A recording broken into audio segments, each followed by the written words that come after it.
কোথাও দেখা যাচ্ছে যে বিডি আমাদের বসাইতে হতে পারে, কোথাও A0 হচ্ছে ডিরেক্ট ভ্যালু থাকতে পারে। ঠিক আছে, জি। তো দেখো আমরা তো রড পাইলাম যে কত কেজি লাগবে বা কত ইঞ্চি স্কয়ার লাগবে, তাই না? তো সেটা তো আমরা বললে তো মিস্ত্রি বুঝতে পারবে না। তার মানে কি আমাদের সংখ্যায় বের করতে হবে। তো সংখ্যা বের করার আগে বিল ডিজাইনের মধ্যে m সমান কি হবে? AST ডিভাইডেড AST মানে হচ্ছে একটা রডের ক্ষেত্রফল যেটা সেটা, বুঝতে পারছো? এটা হচ্ছে n। আর হচ্ছে একটা কথা মনে রাখবা, টাইট কলামে আমাদের সর্বনিম্ন 4টা রড ব্যবহার করতেই হবে। 4টার নিচে কি আমরা কলাম দাঁড় করাইতে পারবো? 4টার নিচে কিন্তু কলাম দাঁড় করাইতে পারবো না।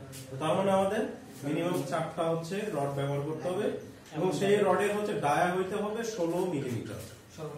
সর্বনিম্ন 4টা রড ব্যবহার করতে হবে 16 মিলিমিটার ডায়া।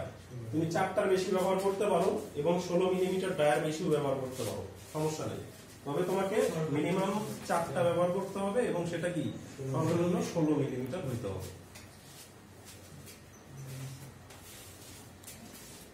ওটাও সবাই ওটাও